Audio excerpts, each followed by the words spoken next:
నేనైతే చాలా బాగున్నాను. ఐ హోప్ మీరు కూడా చాలా బాగున్నారని అనుకుంటున్నాను.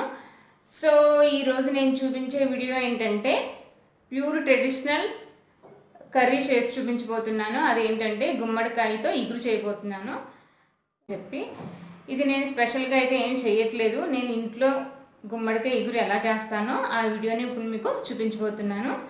సో ఆ ప్రాసెస్ ఏంటో చూసేయండి. స్టవ్ వెలిగించి ప్యాన్ పెట్టాను. ప్యాన్లో కొద్దిగా ఆయిల్ వేసాను.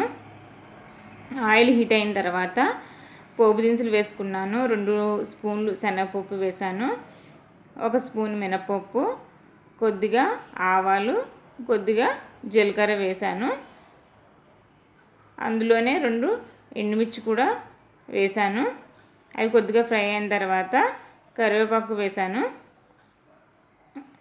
కరివేపాకు వేసింది కొంచెం ఫ్రై చేసిన తర్వాత ఒక చిన్న ఉల్లిపాయ చిలికలుగా కట్ చేసిన ఉల్లిపాయ వేసాను. నేను తీసుకున్న గుమ్మడికాయ కూడా చిన్నదే కాబట్టి దానికి ఒక చిన్న సైజు ఉల్లిపాయ ఇలా చిలికగా కట్ చేసి వేసాను. ఉల్లిపాయ కూడా కొంచెం ఫ్రై అయిన తర్వాత 2 పచ్చిమిర్చి చిలికలుగా కట్ చేసి వేసాను.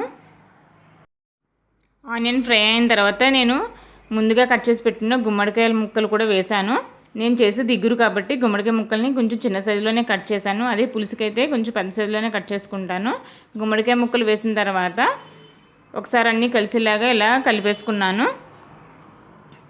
కలుపుకున్న తర్వాత 2 నిమిషాలు మూత పెట్టి ఉంచాను.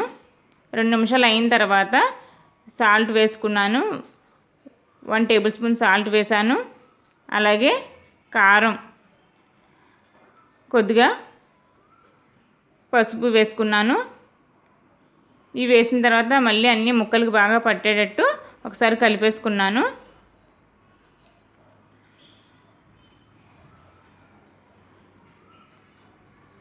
అన్నీ కలిపిన తర్వాత ఒకసారి మూత పెట్టి ఉంచాను. ఈ లోపు నేను కూరలో వేయడానికి బెల్లాన్ని తురుముకున్నాను.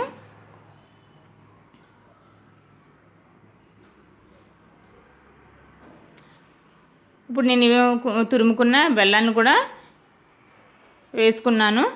నేను ఈ కూరలో ఏమీ నీళ్ళు అది యాడ్ చేయను, వాటర్ యాడ్ చేయకుండా నేను వేసిన బెల్లం కరిగి నీరు వస్తుంది కదా, ఆ నీటికే ఉడికిపోతుంది. అదిగో కూర అయితే ఉడికిపోయింది. నేను ఇప్పుడు దీన్ని సర్వింగ్ బౌల్లోకి తీసేసుకుంటాను.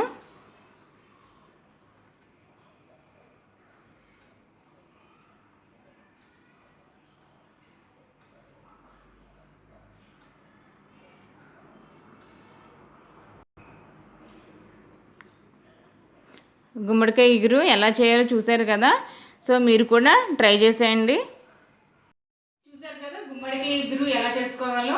అలాగే నా ఛానల్ ఇంకెవరైనా సబ్స్క్రైబ్ చేసుకోకపోతే సబ్స్క్రైబ్ చేసుకోండి. అలాగే నా వీడియోస్ నచ్చినట్లయితే లైక్ చేయండి. Thanks for watching.